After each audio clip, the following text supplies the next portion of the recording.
Fayose, that's former governor of Ekiti, alleges plan to hike petrol price. Details on page 8. Fayo. Well, the story that have dominated the front pages of most papers is the minimum wage debacle. However, there is some misrepresentation by some papers. The New Telegraph says Labour suspends planned nationwide strike. The Sun reports that new minimum wage is 30,000. The Nation also follows in the same misleading headline by saying the panel proposes 30,000 minimum wage, and it adds that another 24,000 minimum wage. However, following the meeting of the tripartite meeting, it went late into the night yesterday, and the chairman of the tripartite committee, Ama said the committee arrived at two figures, 24,000 and 30,000 naira as new minimum wage. Federal government suggested 24,000. Labour and organized private sector suggested 30,000. There is no stalemate. We have signed it. What we are insisting is that the strike should be called off. The strike has not been called off. Labour has suspended the strike. It will be recalled that the pressures were even on at the court yesterday.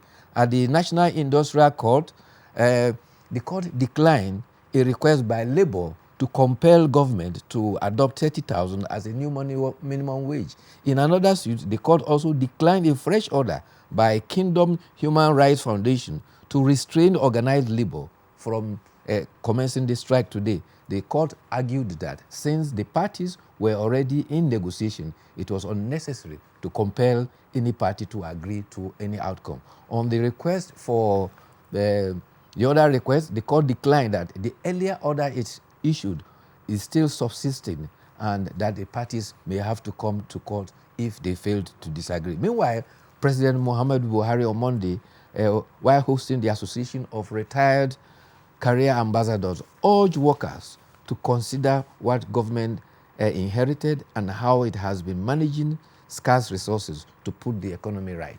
The Senate President also appealed to the federal government and Labour to work to avert the strike in the interest of the Nigerian public. I guess now the ball is now in the court of both the President of the Federal Republic and the President of the Senate, because it will now go to the Federal Executive Council, after which it should go to the National Assembly before it becomes law. So the ball is in the court of the two, the President and the Senate President, who were all appealing to Labour to let peace reign. But meanwhile, Labour is playing safe by suspending the strike, waiting the outcome of the whole processes. What is the difference between calling off a strike and then calling off, the intention of a strike, which was due to commence today, and then suspending a strike?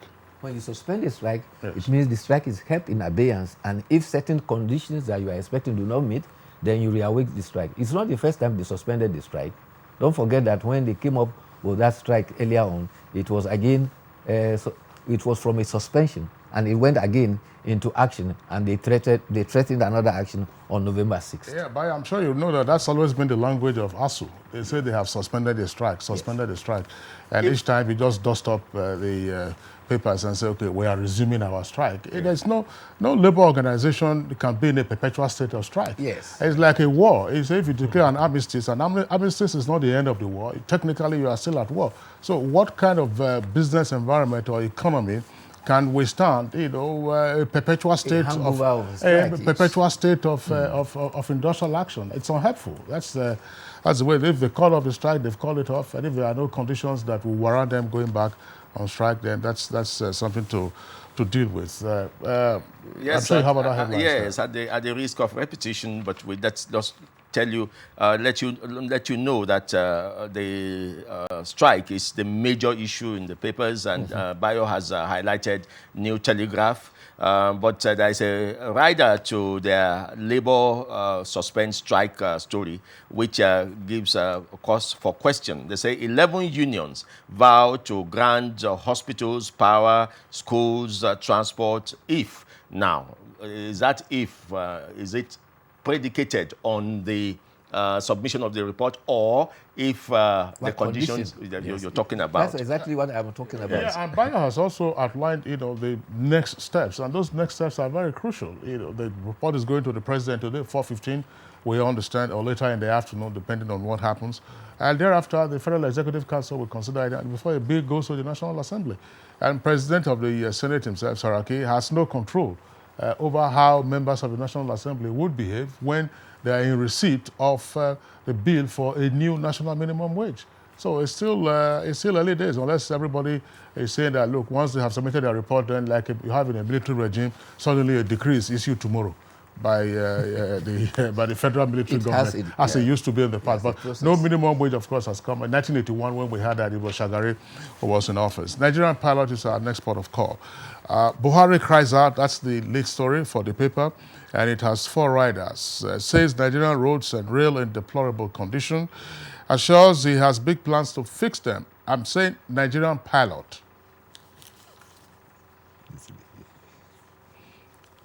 Two other riders regrets lost opportunity to fix rail and roads between 1999 and 2015. And he insists he knows condition of roads and how to fix them. Once again, Buhari cries out. Details of that story can be found on page 4. Below the photograph there on the front page, Nigeria safer under Buhari. That's according to Information Minister Lai Mohammed. Insecurity, COS, Chief of Army Staff, calls for review of security architecture. And ICT shows up Nigeria's second quarter growth by over 11%. That's according to President Buhari. And 19 arraigned in Jos High Court over missing General Al-Khali.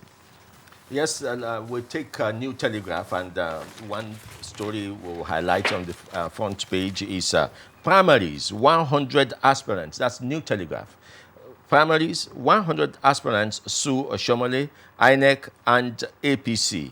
And then right after that is Jerry Ghana seeks Donald Duke's disqualification on page 4. Let's limit our highlight of New Telegraph to that, because most other stories have been talked about in Labour.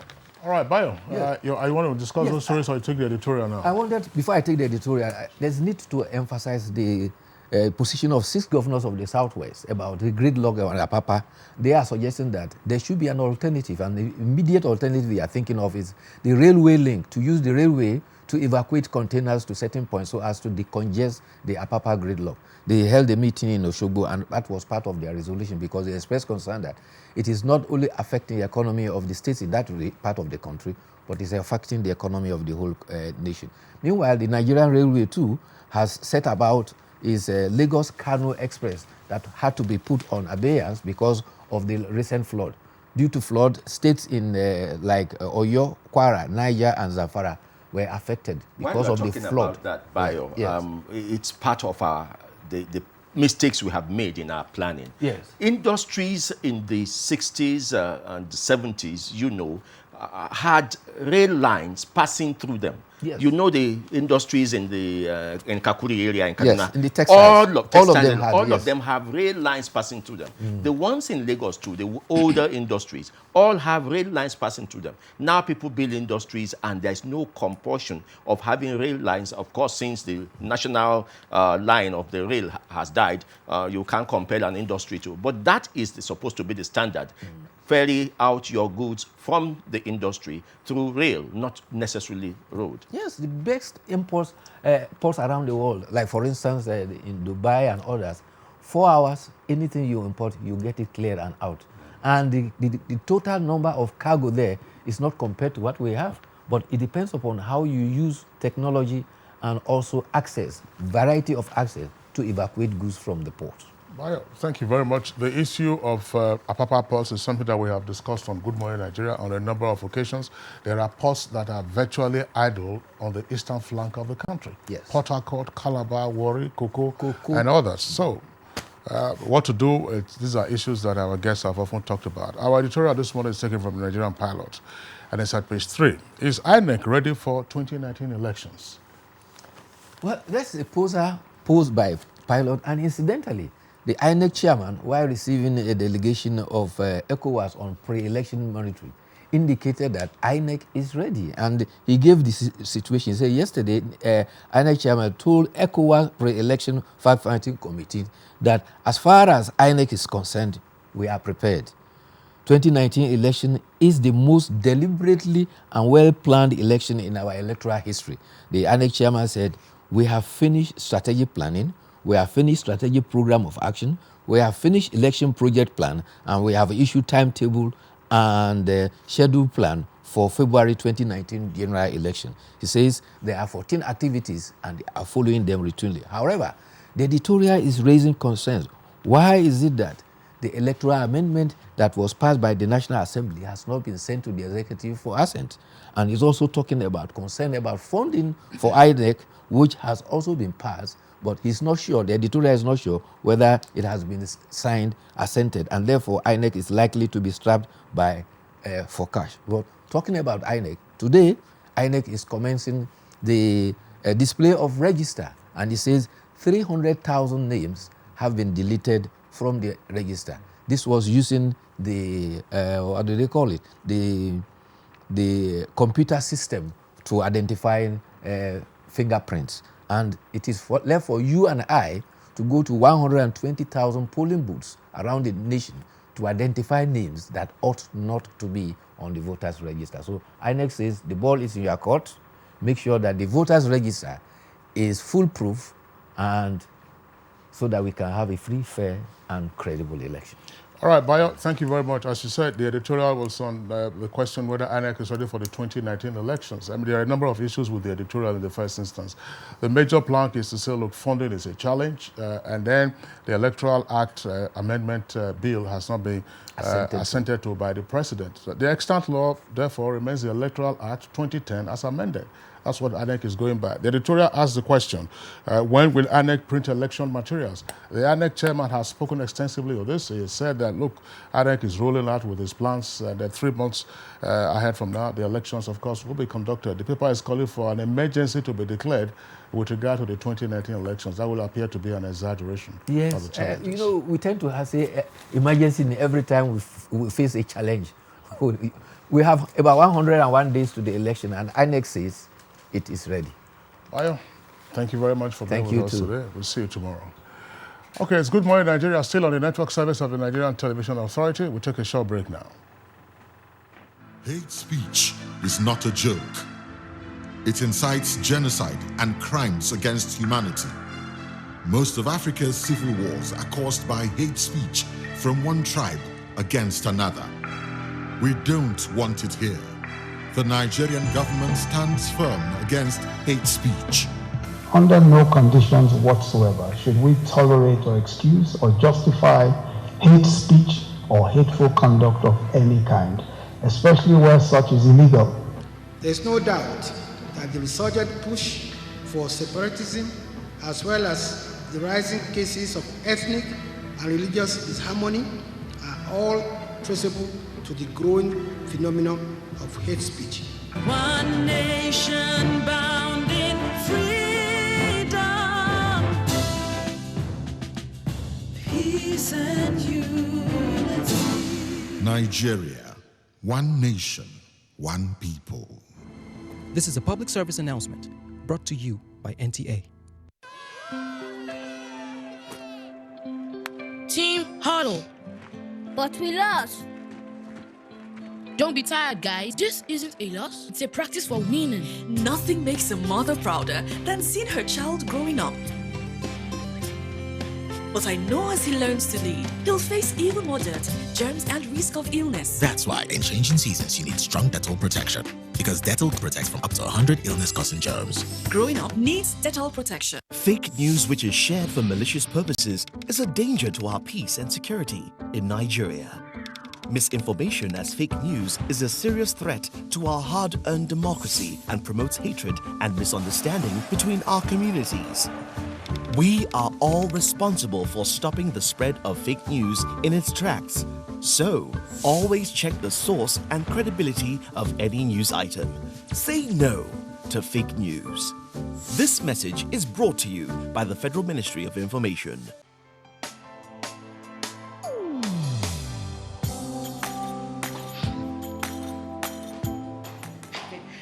Chief. Good morning, sir. You are here already? No, now my spirit day, my body day for house. What kind of question is that? Were you not the one that fixed this meeting for 8 a.m.? You are now coming by 10 a.m. and start asking me jam questions. But Chief, now, I'm sorry. Don't you also go late for meetings sometimes? You know now, African time. No more African time. And no more pancaking of face during office hours. At the end of the day, we will lose valuable time. We will not make progress. If we want to move this nation forward, we must treat business as business and respect time. Change begins with me. Thank you, sir. I am sorry. Can we go for the meeting now, Chief? Better. This message is brought to you by the National Orientation Agency in conjunction with the Federal Ministry of Information and Culture.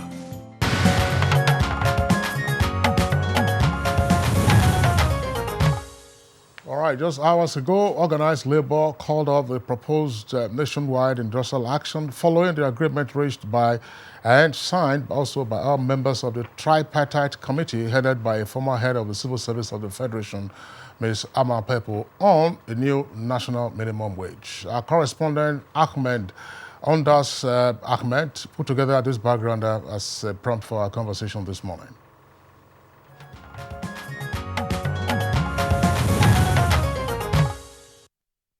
The long waiting by the Nigerian workers both in private and public sector seems to be over, as the Tripartite Committee is said to submit the final copy of the proposed new minimum wage by Tuesday to President Muhammadu Buhari. NLC President Ayuba Waba is optimistic that the agreed figure to be presented to the President will suit all and sundry. An agreement have been reached, and also documents have been signed. The report will be submitted to Mr. President, and therefore organized labor will want to use this medium to thank all the tripartite partners for their understanding and importantly for concluding this very important national assignment. And having reached this position, and also the fact that the assignment had been concluded, the organized labor also decided that the proposed strike action is hereby suspended. SGF, who was impressed with the national interest shown by the Tripartite Committee members, says Nigeria is the winner in this struggle. I put it on record that this committee has worked assiduously over the last 12 months to arrive at the very concrete decisions that were reached and which the President has graciously accepted to receive the report tomorrow. To Minister of Labour and Productivity, Chris Ngige, the magic in this dialogue is the power of give and take in the labour industry. Dialogue, that's social dialogue. That's what is required in labour negotiations. So we have dialogue, give and take, and it's done. Ahmed Ondas Ahmed, NTA News. Now joining us in the studio to discuss this topic and the next, indeed, are very prominent people who have been following the issues and the polity. The first, the former Deputy Governor of Abia State, Dr. Chris Akomas, and a member of the BOT of the All Progressive Congress. You're welcome to the studio. Thank you for having me. We also have with us some sort of a regular on this program, Dr. Kayo Deajulo, a legal practitioner, Abuja based here. You're welcome to. Good morning. Good morning. And also with us in the studios, we have Aliyu Abdullahi, he's a lawyer and public affairs analyst, policy analyst. By the way, Aliyu Abdullahi, a pleasure to have you with us again on the program. Thank you for having me again. Okay. All right, let's begin the conversation straight away. Labour has suspended its planned industrial action. It was due to kick off today on the basis of issues arising from the negotiations of a new national minimum wage. Gentlemen, what are your thoughts on what has played out? Let's begin with the former Deputy Governor of Abia State, Dr. Akomas. Thank you very much. I want to start by commending all the parties involved in the negotiations, and especially the tripartite committee, that did the necessary work all these months.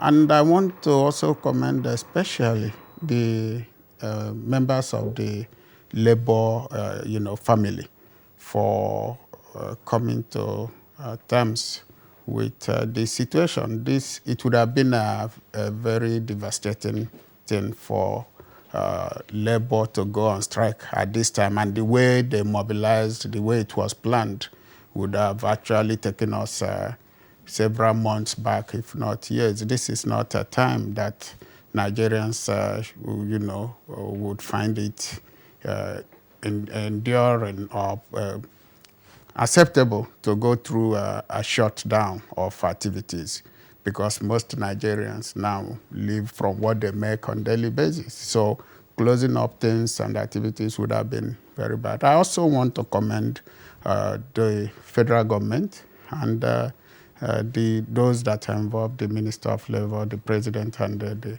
SG, and all the members of the Federation that worked on this. As at yesterday, when they were meeting, I was praying seriously that they come up with a solution. So the important thing now is that the chairman of the tripartite committee, the former head of service, former minister, and experienced woman of outstanding character, have been able to come together with others to have an agreement. So since there is an agreement, there is something to, work on, and Mr. President, we received that today.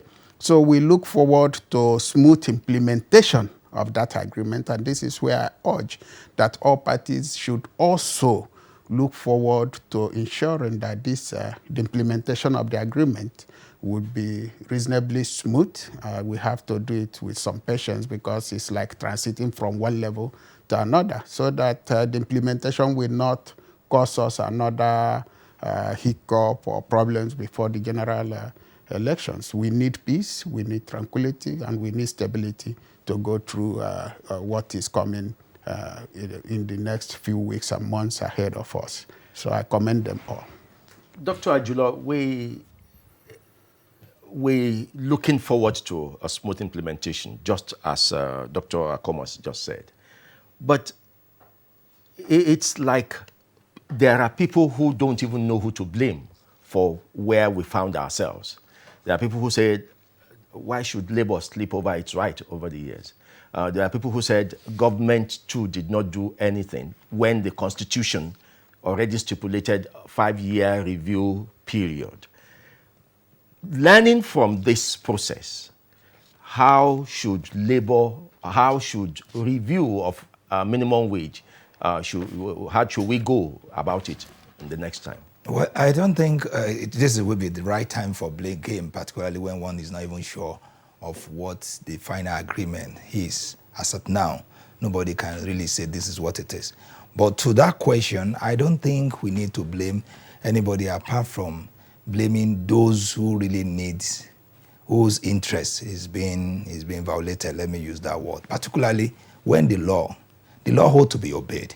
And sometimes when law seems not to be obeyed, I believe those who believe they have right in that law need to take issue to activate the provision of that. I've been saying that, and I'm sure we mentioned this here in this program 2 or 3 times to raise this fact that the law is so clear that this issue of minimum wage should be reviewed every at least 5 years and this is what the law says. And I believe that this is something that, whether we like it or not, irrespective of the interest, it has to be obeyed. So as it is, I want to believe that, it is more of everything in Nigeria is politics. It is about interest.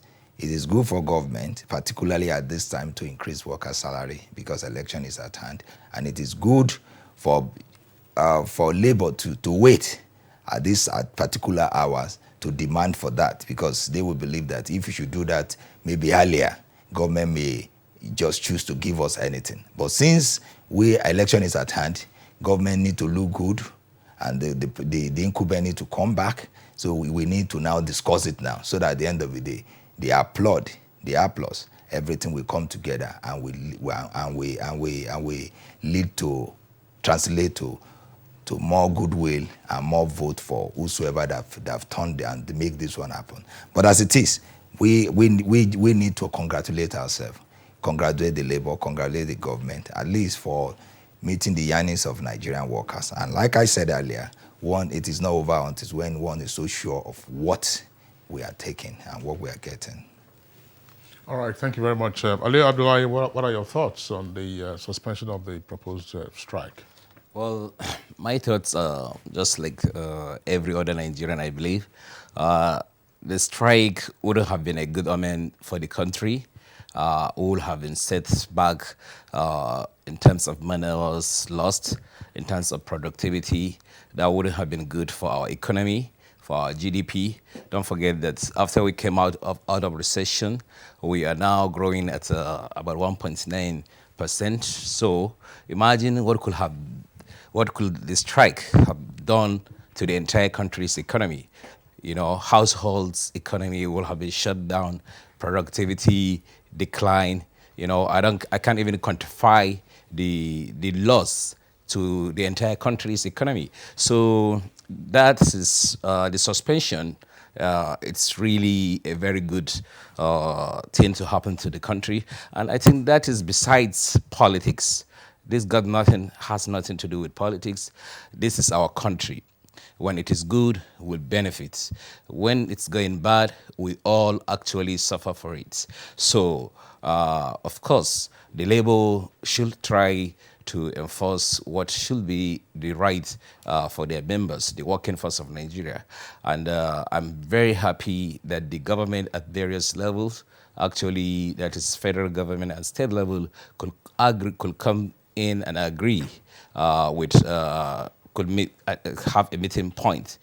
And to safeguard against this kind of standoff position between the labor and the employers, be it organized private sector or actually government, I think there should be a regular interval meetings before those 5 years. You don't wait until those 5 years. You start actually negotiating as your productivity is increasing. You start discussing how do you actually review it and what percentage can actually be reviewed that will be in tandem with the economic situation in the country. And also, this also is a serious call to the governors, to the state governors, because one big group of the government that hold out this position for a long, because the federal government was actually ready to pay, was willing. They can't actually meet the request of the labor, but the state governments on their own part claimed they couldn't, because most of them, they couldn't improve on their internal revenue generation, and that's a big issue. That is actually telling on how viable or unviable our states are. So they need to actually look inward in their resources, tap on their competitive and comparative advantage, which every state really has, you know, to see how do we increase. Few states can actually meet even the proposed request by labor, but majority couldn't, because all the state governments do is to wait for end of the month, come to the center with their ball and collect. It's almost like a feeding bottle economy. So that has to change in order not to actually fall within this crisis again in the future. And of course, is it a good thing for this government politically? I think so. I think the government has done good by solving this issue, and it is doing a lot. When you see pensioners, you know, all pensioners that didn't receive a dime for many years, past governments came and gone, nothing was done to any of these particular pensioners. Nigerian Airways, Nitel staff, all of them retrenched without being settled. Now this government is doing it. And they have done it again with the issue of minimum wage. So politically, I think it's good for this administration. Well, thank you for the points that you have raised. Let me return to Dr. Akomas. The benchmark often cited by advocates of a revised new national minimum wage had to do with what they described as in some cases, scandalous take-home of political office holders. They have made comparisons, for instance, to what members of the National Assembly are earning, what their aides are earning, what aides to state governors are earning, indeed what political appointees are earning.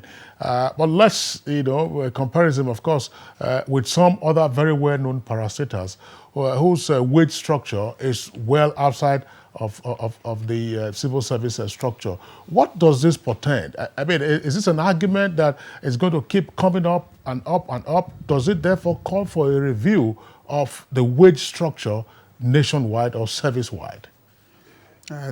Thank you. You see, this issue of the large disparity between the earnings of political office holders and the civil servants is something that we've been at for many years. And I think the issue here is that we have institutions, we have structures and ground that should make this issue an easy one to resolve. We have the Wage Commission. We also have the other institutions that fix what is due to even the political office holders. I remember that what we were earning was first based on what came from the Salaries and Wages Commission and all those things. But the area we have to look into is how people have found a way of circumventing these things with other names, other nomenclatures of, entitlements and allowances and all that. It's happening within the political, system, but also even within the services. You just mentioned about some, agencies and that have their, pay structure outside the system, but these are still MDAs within the government. These are people working with about the same qualifications, same training and all that. And if you list all these, there are so many of them. There was a time I was doing a study on that, and I said, what could one actually present as the real convincing, reasons and evidence why somebody in this place should earn so much more than someone who is in the straight civil service structure or system? Because when you look at the disparity so much, and then there are introductions of all sorts of allowances and things that now beef up what the take-home pay of these people get as against it. And painfully, you discover that those people that earn less are the ones supervising all these agencies. That's right. So you begin to wonder if somebody in this place earning less is supervising an agency where someone he supervises earns much higher than him, and maybe he or she was better trained, qualified many years ago. How fair are these? So it's a systemic error. We have a problem here. The institutions are there. There is need to now look into that. It has grown. It gradually, continued to expand. Over the years, people apply, they get that waiver, they get this to do all that. And now we have a huge number of such discrepancies, which should be done. Now you talk about the politicians and what they earn. People keep referring to what happens in the National Assembly and all that. If you look at the records of what the salary of those people are, their actual pay and the actual allowances as approved by the Salaries and Wages Commission, you will see that it may not be too far away from what should be, but by the time they come up with all these other areas and issues padded, you have this large problem, which we have to look into, because that is why a lot of people, I said that most people, when you even come to talk about things, and they don't look at what the person offers again is how much money. And when people offer such money, they are seeing it as business, that what they are going to do, whether in any political office, is business. When they get there, they focus on that business of making money. But when we focus on services and reduce our attitude of expecting people to throw about money just because they are holding political offices and not to serve and deliver the services, either developmental wise or in every aspect that will be sustainable, then we miss the point. There is need to go beyond this periodic review of minimum wage. Minimum wage is applicable. People apply that, not only in Nigeria, all over the world, in the US, in Canada and all that, they set minimum wage. But there is need to ensure that our system is properly worked on. The indices based on which these wages are set should be our focus. Where you talked about the benchmark, what are the economic indices? What are the relative value placed on the jobs, positions, and services provided? Okay, somebody will have a job that you do within a certain period of time or years. And as you do that, like in political offices, it is known that as you do that, you step on toes, you do this. These are things expected. And that is why at a certain point you expected that there are things you can't actually get about doing as you used to do before. But then to go way out to say that what one person takes home can pay 3-4 ministries is scandalous. All right, Dr. Akomas, thank you very much. I mean, Femi, I was just saying, one of the issues that Dr. Akomas already discussed, and I would like Dr. Adulo to also respond to that, which has to do with whether or not the benchmark against which the proponents of a new minimum wage were placing their argument should be one that should not be interrogated. That is to say, the emoluments of political office holders, and we saw this come about in 2006, 2007 under the Obasanjo administration, on the argument that, listen, if you pay political office holders properly, if you pay them well, then you might also reduce the incentive for their being light-fingered. That's one leg of it. Now, intra-service, that's to say the line ministries, you find a huge disparity also between directors and permanent secretaries. But the difference is almost 300%. And permanent secretaries are appointed by quota, by the way, from amongst the ranks of directors. So they are equal. And then, on the basis of your state or zone, you become a permanent secretary. You are earning 3 times more than those who were your contemporaries. So, and then, of course, there are the other MDAs, super agencies, if you like, who have their own wage structure. How can these issues be taken head on, along with the arguments that have been made now, for a revised new national minimum wage? Well, I must confess, the whole thing is as complex as the question and the way you try to make us to understand it. But one thing I will like us not to close our eyes from is the fact that what is even the meaning, the essence, the fundamentals of this national minimum wage. As it is, we seem to reduce everything to public sector, whereas we have the private sector. Like I have my law firm, and I'm sure some of us there. The essence itself, and I think that is what we should focus on, this. When we call it national minimum wage, that is the minimum whatsoever. It is like a peg. You can't go below this. And that is what we should try. We should begin in. Once we start focusing our mind to that, and I think we'll be able to really appreciate what we're trying to say. And apart from that, though I know today the whole focus mainly is on the National Assembly and some NDAs taking so much of money, but I've come with the experience has revealed that even in most of these civil servants, under different guise of different heading, subheading, or call it running grant, call it impress and co, you realize that it has gone, it's like the whole thing about what they take home, nobody can really explain it. And I believe the best way to cure this malady, the best way to stop it is political will. But the question is that who will bear the cat? Because like you rightly put it, permanent secretary who's supposed to give directives, you'll find out that they are within them and the directors seem to be a huge gap.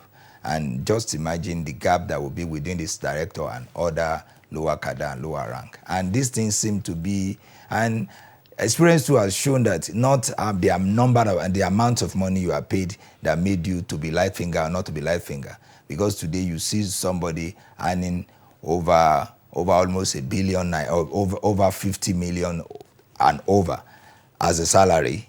Even in private sector, you can see what happened to them, the way how light finger they are. Example that those banks during the Sanusi, you can see what happened. So the issue now is not how much you take home or what it is, but what matters most is the institution, particularly the regulatory institution, those institutions to enforce most of this law. You find out that we seem the institution have been tied to the individual on it, and that is why we always have this problem. But in the institution, of course, people will tend to steal. Like I read, like the way we used to say it, if you choose to sleep, even your being passive, your being passive may even made you to turn to allow to make thieves or robbers of a saint. And that is what I believe what it is. You need to be very vigilant, even put to tax most of this agency. And again, those regulators, those institutions that are supposed to enforce the law and to enforce it. Except that we will continue to be going rigmaroling on this matter. Now, Aliu, the national minimum wage, must it be publicly negotiated? Because when we talk about these disparities, a lot of these MDAs, a lot of these people who earn much more higher than any other one, did not come publicly to come and negotiate it. It just went into the system. Must we always make a circus of our minimum wage? Why, in the civil service, even as we speak, there's what they call annual increment. Yes. It comes into the system. It just goes in there. Can't a minimum wage be streamlined and planned and calculated based on all the benchmarks and all the issues that have been raised, and it goes into salaries after 5 years, since the Constitution already stipulates 5 years now? Must it, because we are already looking, some of the contentions now is about inflation, what this minimum wage will cost us once we approve it. It's because we make a noise about it. Well, okay, let me attempt to answer your question. I have 10 years public service experience also, coming from one of those agencies. He's trying to say super agencies also. Anyway, but I understand where you're coming from. Yeah, the reason why it has to be publicly discussed or negotiated is because, like Mr. Kaede said, it's about, that is the benchmark or the peg that supposedly no one should go above, beyond, not only within government, but even within the private sector. If you don't negotiate it, and because the law requires that actually, for you to have that 5 years review of that. And but after that, after this come into effect, implementation now is the next thing. Of course, there are some government agencies, like I said, the entire federal government said during these negotiations that they can actually meet up with the requested figure from the label. But the state government said no. Even the private sector went a little bit above what the states were offering, but they couldn't even get to the level of what federal government was offering. So you can see why there was need for the negotiation. And in this kind of negotiation, the label definitely will have to, it has to be a public something. And they chose a fantastic time to actually force the hands of employers, federal government being the biggest employer of labor in this country. So because of the political cycle that we are in. So, but be it as it may, you know, one thing we have to realize also, when you go back, when you talk about the issue of the disparity between agencies or between certain cadres and others, truly there are some agencies that hide all kinds of allowances to beef off the wages or the salaries of their staff. And some of them, they don't make it actually kind of legal, because there is a commission that monitors, that's supposed to approve when you want to have an increase salaries for your kind of commission, depending on the sector or the industry you are working, because they make excuses. For example, government agencies that work with the financial sector, most of the argument they advance to the commission is, look, we supervise banks, financial institutions. We want our staff to be above board when they go for bank examination and supervision, etc. So if we don't pay them well, they are likely going to compromise. So that kind of argument can hold waters. And the same thing with the oil industry, the agencies of government that work in that field. That's the same argument they can bounce to the commission. Again, I don't also like the disparity between the senior management staff and the middle level and the other cadres. You will see it not only in the basic salary, but even in the composition of other such as upfronts. So that's another thing. That's more of an internal issue, if you ask me, because I believe each organization has associations and unions within. So these are the kind of things they must have a voice within first to rise up, and see where they can fill up the gap. I remember an episode where in my agency where I used to work, the DG actually, when she came on board at that time, the management staff gave her a proposal of an allowance. They call it gas allowance, diesel allowance, because of the situation of light in the country at that time. She said, but what about the middle level and junior staff? What will happen to them? Because I didn't see them included on this proposal. They said, no, you see, they don't have generators. She said, but if you want me to approve it, go and include them, because if they don't have generator, they have at least a lantern. So get a kerosene allowance for them. Otherwise, I'm not going to approve it. So this is neither here nor there, but I think it's really, the problem is huge. It cannot be solved collectively. But what the minimum wage does is to create a uniformity of the pegging order of what a Nigerian worker, the minimum he can get. All right, Ali Abdullahi, thank you very much. The last comment you just made, of course, restates what Dr. Kayode Ajulo also said with regard to how to properly, in his view, frame the idea of a national minimum wage. That's the minimum to be paid. But we do know, and indeed the Honorable Minister of Labour and Employment was with us in the studios late last week, and he confirmed, and indeed that view has been abroad for a while, that once you set a new national minimum wage, then there is a knock-on effect right up from level 1 to level 17. You will have to adjust all the salaries. It will go through not just the civil service, but through the public service. And then you have a number of other entities that are also tied to this. You have specialized salary structures or peculiar salary structures that will also be impacted. Those are the economic consequences. Gentlemen, we'll take a short break now. And when we return, we'll be dealing with another topic with the same guests. You are watching NTA, Nigerian Television Authority. For more information and news updates, visit our website at www.nta.ng, or you can follow us on Twitter at NTA News Now, or you can like us on Facebook at NTA Network News. Stay connected on our YouTube channel at www.youtube.com/NTA News Online. Watch our live stream at www.nta.ng/live. NTA, you can't beat the rich.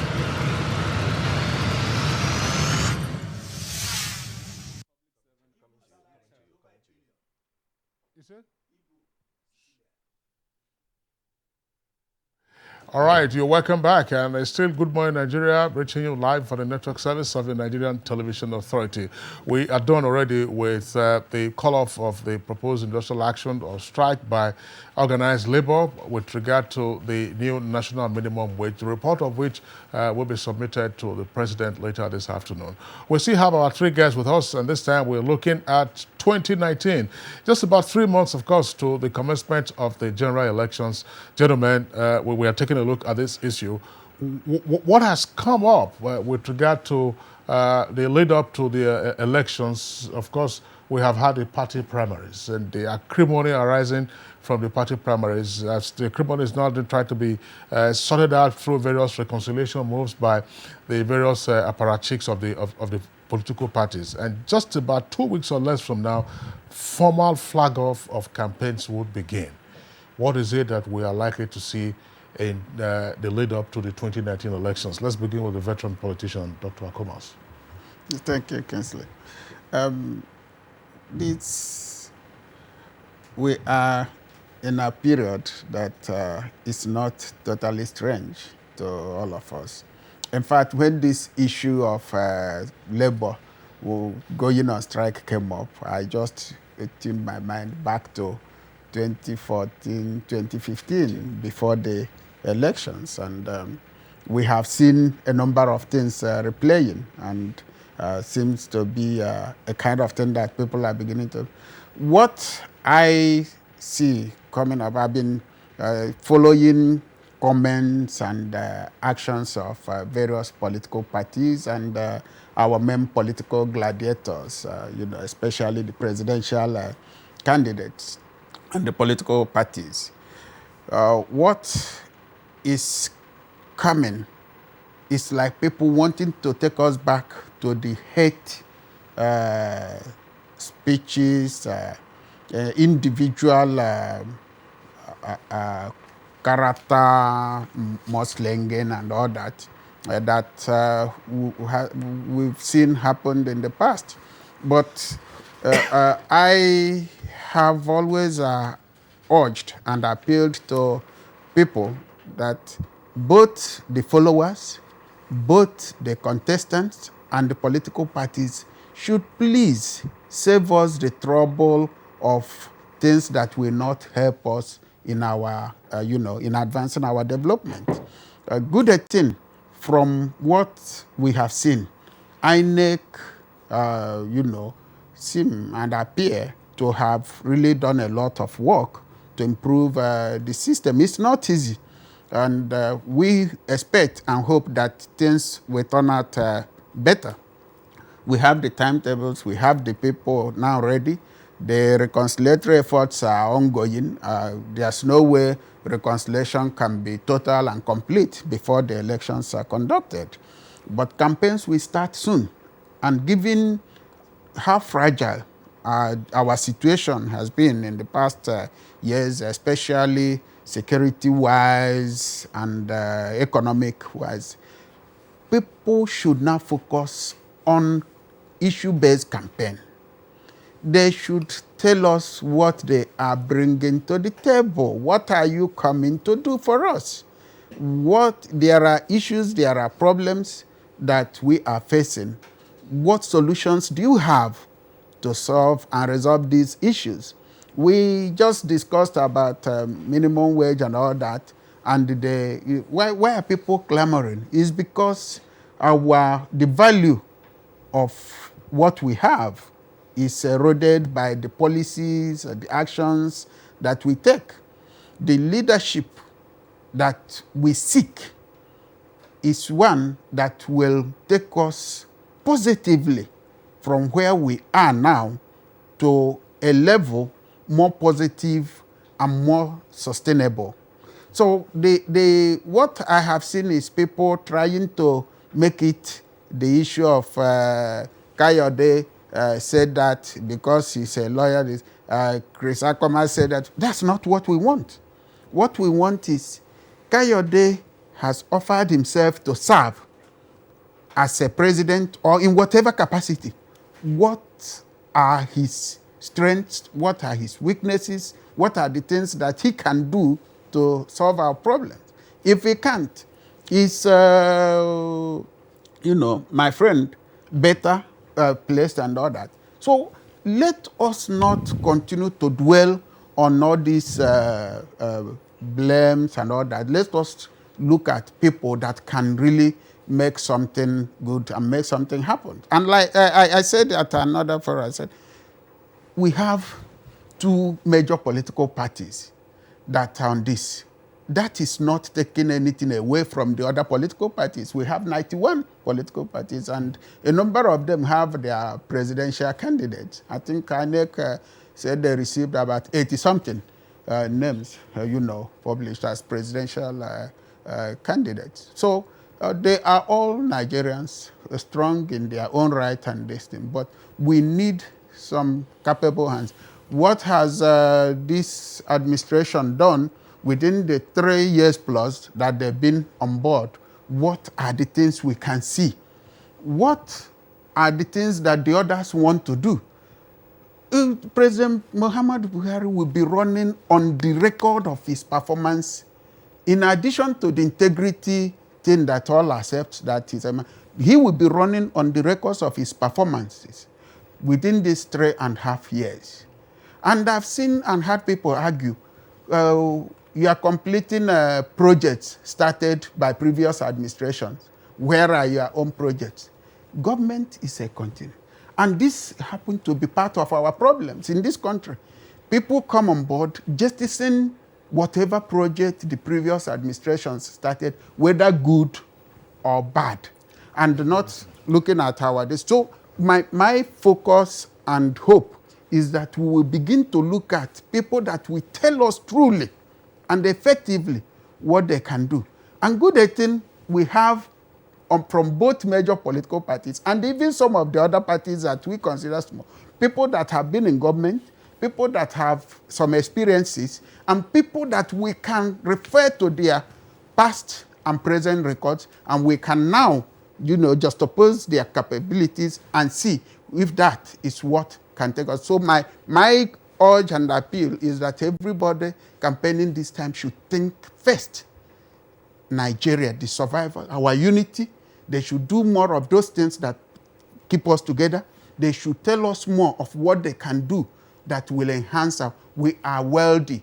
Let somebody enhance and help us organize this, our wealth, so that it can get to everybody. Our commonwealth should not continue to be a curse instead of a blessing. Yeah. Dr. Kayode Ajulo, it would seem that the effects of the primaries are not going away.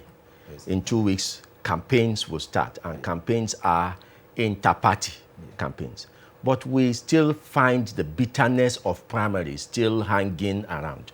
In your opinion, have parties settled from the primaries as to be able to launch into a campaign that takes into cognizance what Dr. Akomas has just said? Well, it's clear that party are yet to get over with the nightmare of that primary. It is like a carryover. It is something that even after the election, they will still have to contend about that. Good enough is a wish that this new electoral law, I think that it has been passed. The issue of pre-election matters, having the limited time, will have even solved it. But as of now, even after the election, I'm very sure there will be a lot of pre-election cases in our courts. That one shows that till even after the election, we'll still continue to have this issue. But as it is, it's so expected because we are talking of struggle for power. Some people see it like that is the life and death. Many people see like they're seeking this kingdom of God. Everything will be added. Once you have the power in Nigeria, every other thing will be added. So everybody ready to lose their limbs, their head, and whatsoever. But my worry now is that in the next 2 weeks, we'll be starting the re-campaign. That is why the issue of this hate speech and whatsoever it is will now be unleashed on Nigeria. And my worry therefore is to the fact that you'll notice I like mentioning institution of government, those that need to regulate, because that's the only way to fix this.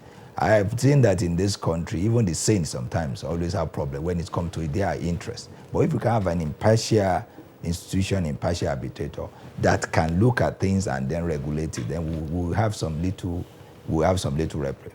Like for example, INEC, by their constitutional role, they are to supervise election. And I don't see anything wrong in trying to bring some guidelines, particularly when it comes to all this, the way you start your election, what you will feed, what you feed Nigerians. But unfortunately, we have not to see that. I know when you mentioned the issue of hate speech, Nigeria are a little bit worried that you want to curtail their fundamental right, which I will agree with it. But I don't see anything wrong, INEC, in even bringing some other little ad hoc committee to monitor political party. That is part of their responsibility. But you see that they've never done that. And in this country, we have NBC. NBC regulates all our media houses, and to some point they have done that effectively. They will sometimes they will stop some, they will want some, they will do that. But I think INEC need to start that. That is the beginning of even getting,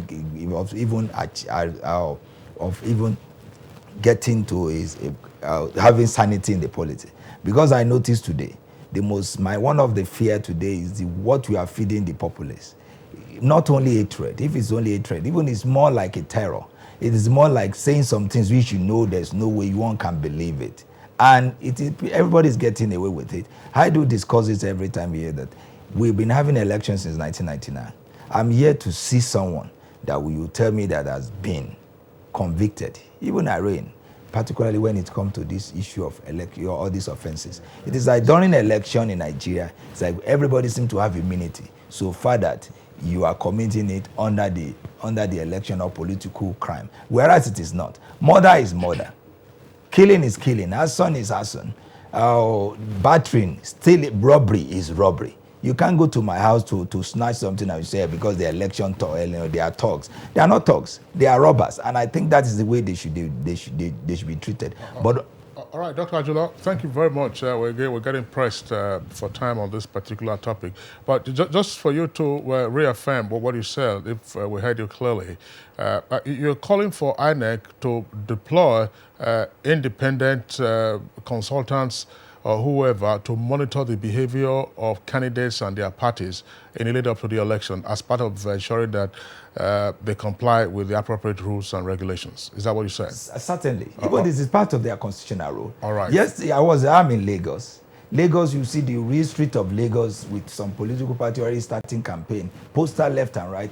The street of Lagos, VI, everywhere. And I'm here to see INEC coming up to at least warn them this is not the time for election. But unfortunately, INEC seem to be sleeping. And that is why the issue, because the essence of election is about trust. Where INEC seem to be behind one candidate, that's where the issue is. And I believe it is time to really do what they are expected to do. All right, thank you very much. Aliu Abdullahi, from you, very briefly again, considering our political history and our national propensities, is it possible for us to have, as Dr. Akomas was saying, an issue-based electoral campaign solely without recourse to either hate speech or the exaggerated comments and statements and threats that we often get to hear about during the course of electioneering?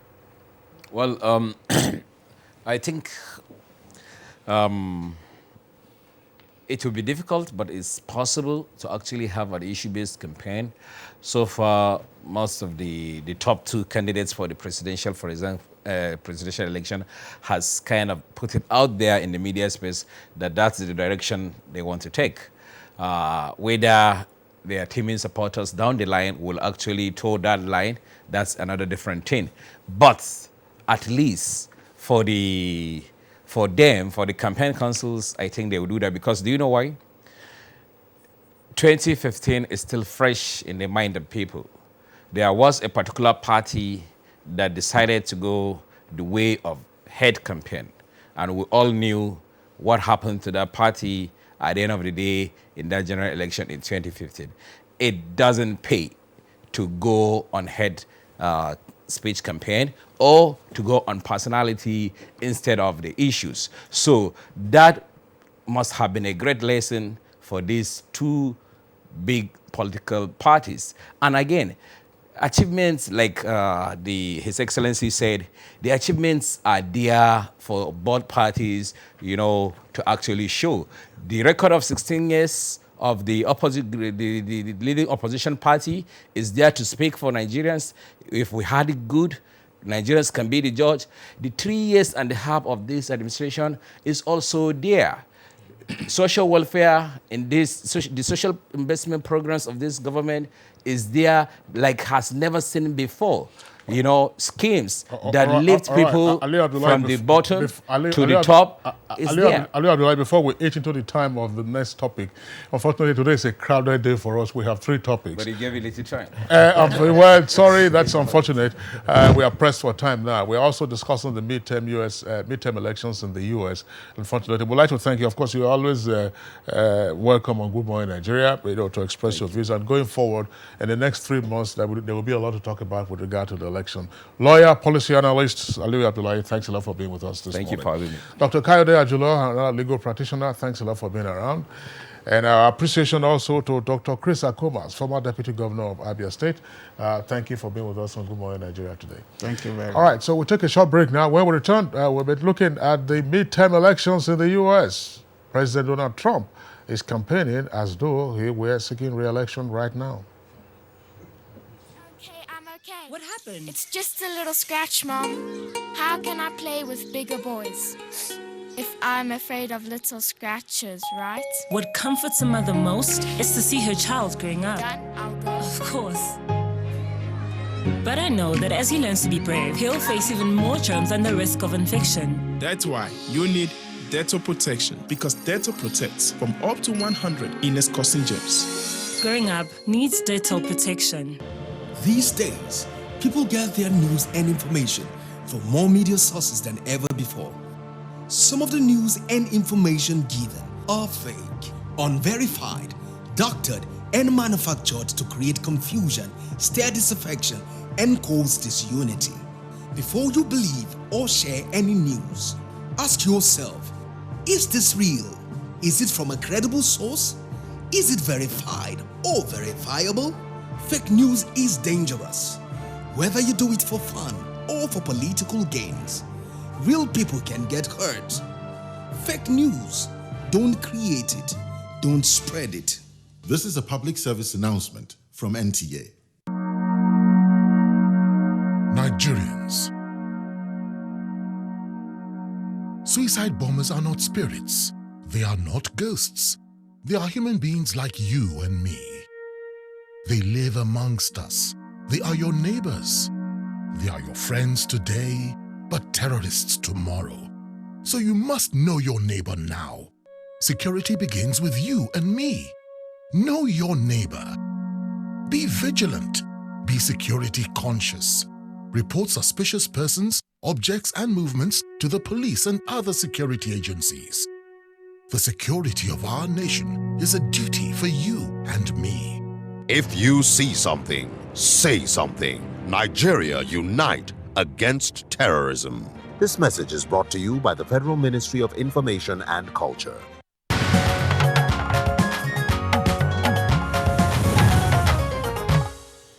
Let's now take this background report on the U.S. midterm election by Patricia Esamaluba.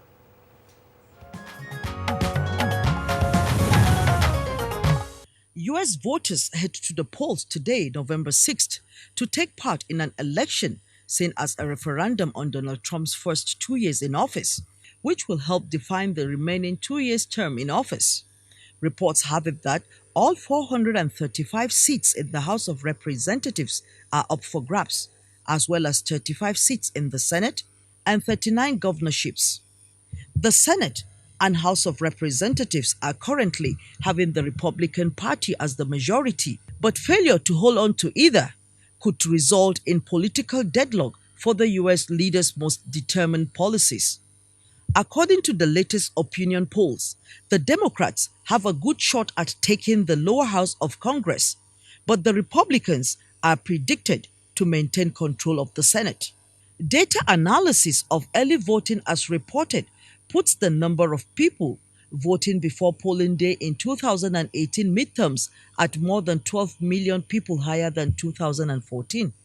It was recorded, however, in 2014. Approximately 19 million people voted early in the midterms, while in 2018, the number so far is slightly above 31 million. And the number of young people voting early has doubled, where the figure for people under 30 in 2014 was about 1 million, and in 2018, the number so far is above 2 million.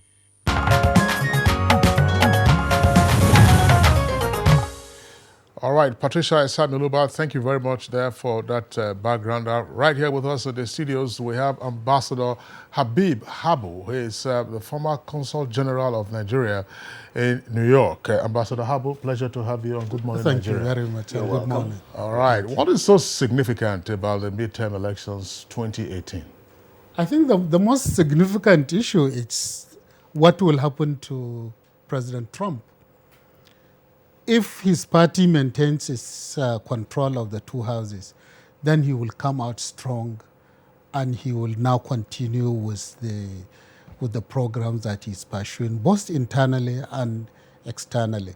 But if, on the other hand, then he loses the House, then he will definitely be mired into a situation where he will become a lame duck president for the last 2 years. Let's quickly look at what is the concept of midterm election in the U.S.? You know, the midterm election is essentially for the House of Representatives. The House of Representatives in America runs for only 2 years. Unlike the Nigerian system where they have 4-year term, in America it's 2 years. So, and the importance of that is to give the American people a period to assess the new president.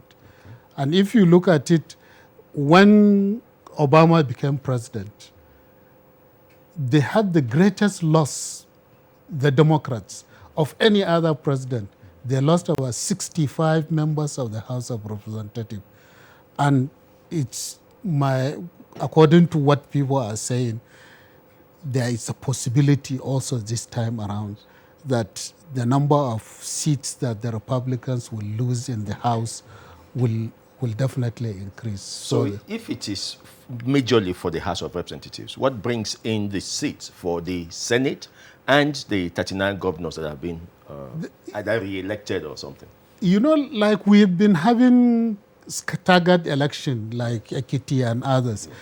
Situations crop up that now create a situation where elections are not conducted at the same time.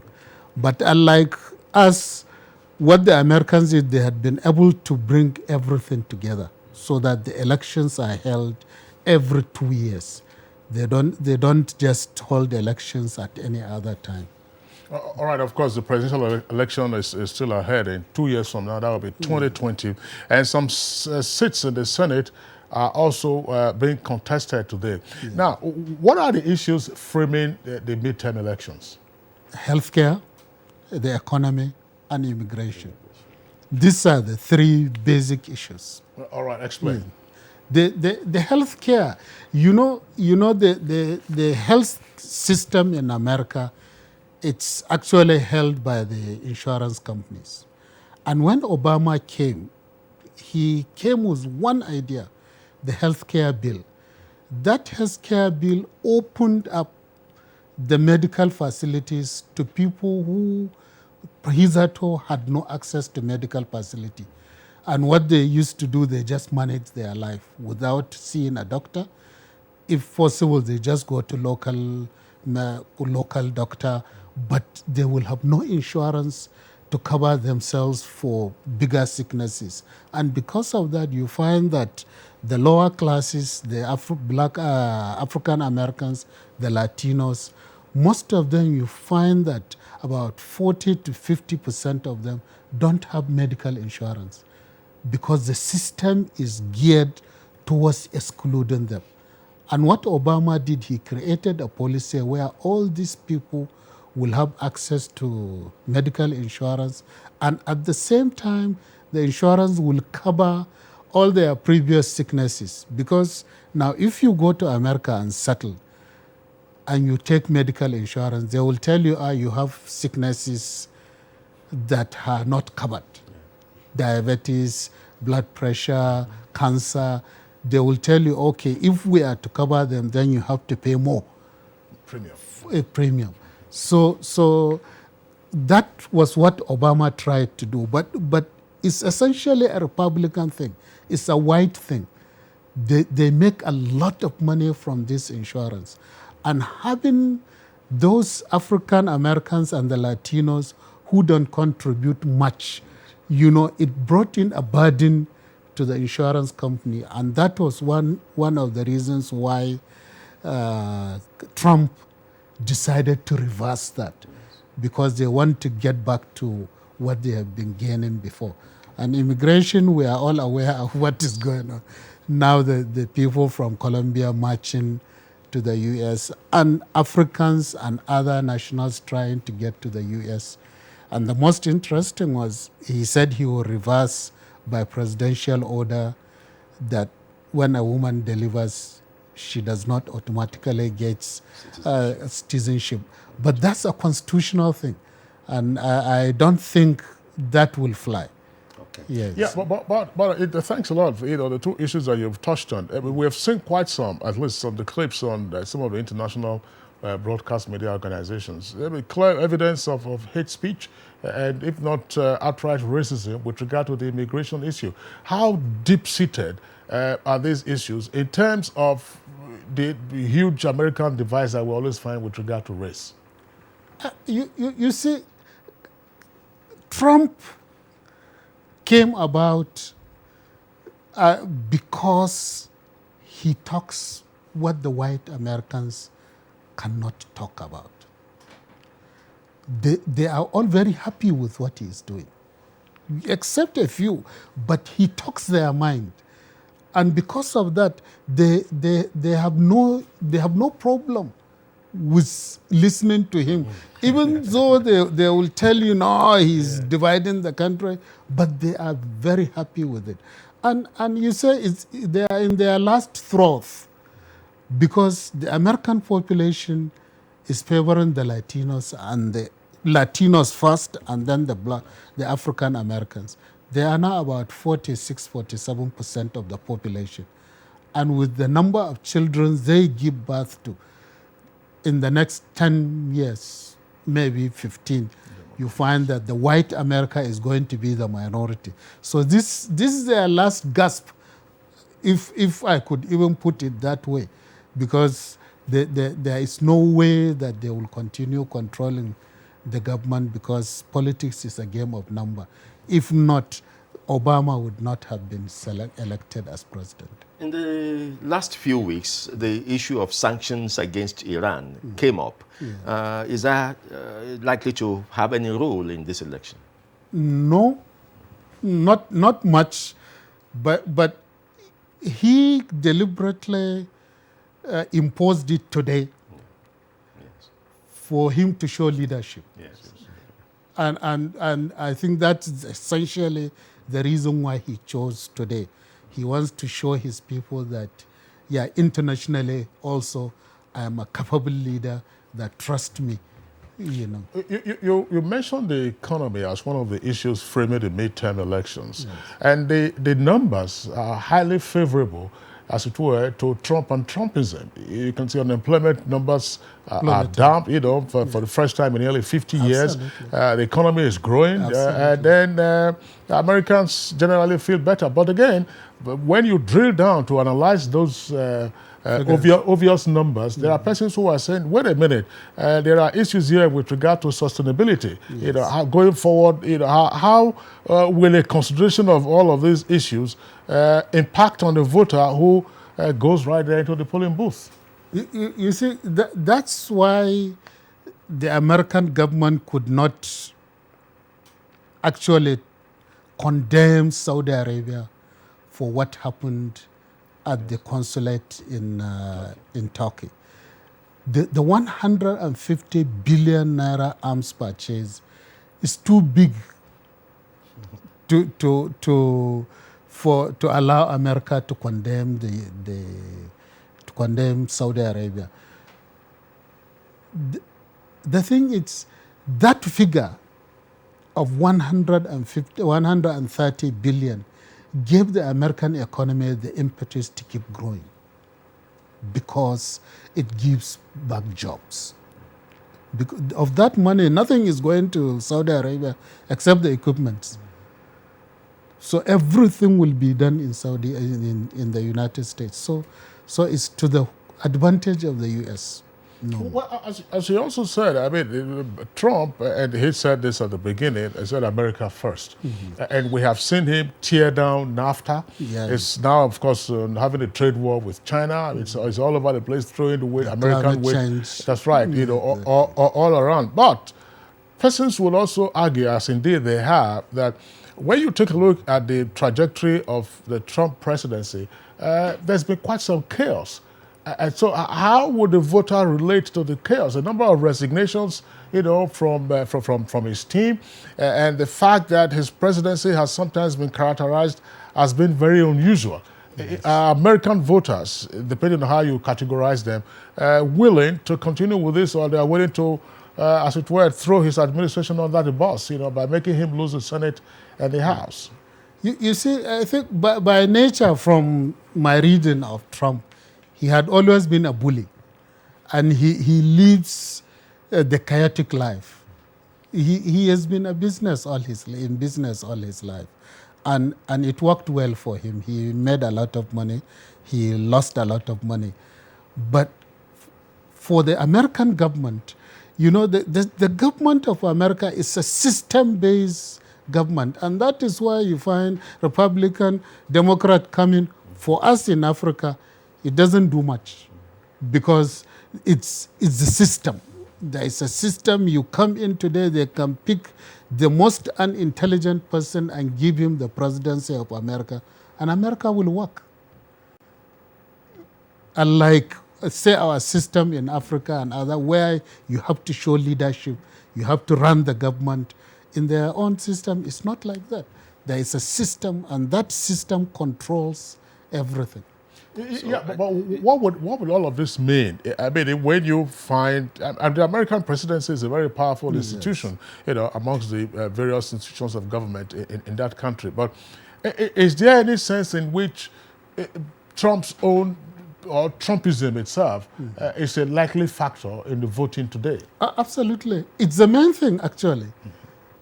He is not on the ballot, but at the end of it, it's the presidency of Donald Trump that is being tested today. It's a referendum on Trumpism. Do today. Americans feel more isolated under Trump internationally than they were? They used to pride themselves as leading the world.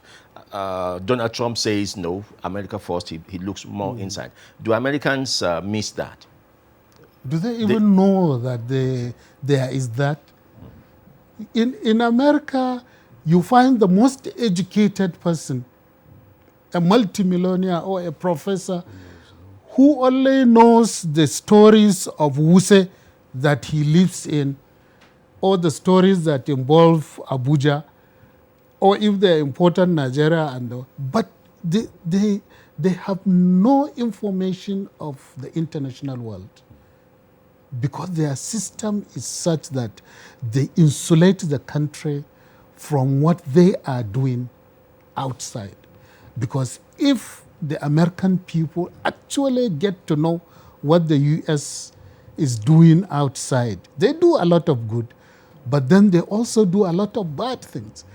If the American people get to know those bad things, I'm telling you, the consequences for those elected will be much more than what is happening now. Okay, so all right, just before we go, I was just wondering, yes, America is an important democracy in the world, an important country in the world. What would the midterm elections, the outcome thereof, mean for us in Africa or in Nigeria in particular? For us in Nigeria, I think it will just be a continuation of what we had been having. Trade, and for us with Trump, he has promised cooperation in terms of security, in terms of terrorism, in terms of trade. All those things actually will continue, whether it's a Democrat or it's a Republican. It doesn't actually mean much. Yes. Are there lessons we can pick from this? For instance, the midterm elections, are they attractive to us in Nigeria? They must be. We have to. We have to learn. You see, we have to learn first to accept criticism of people, and then you don't take the criticism as enmity. It is very important, because in Nigeria you find that the moment you criticize somebody, then he becomes an enemy politically and other things. So I think we should learn quite a lot from them. All right, Ambassador Habib Habu, former Consul General of the Nigerian Mission in New York, we'd like to thank you for being with us on Good Morning Nigeria today. Thank you very much. Thank you. Okay, so it's Good Morning Nigeria still. Let's go over now to our sports desk.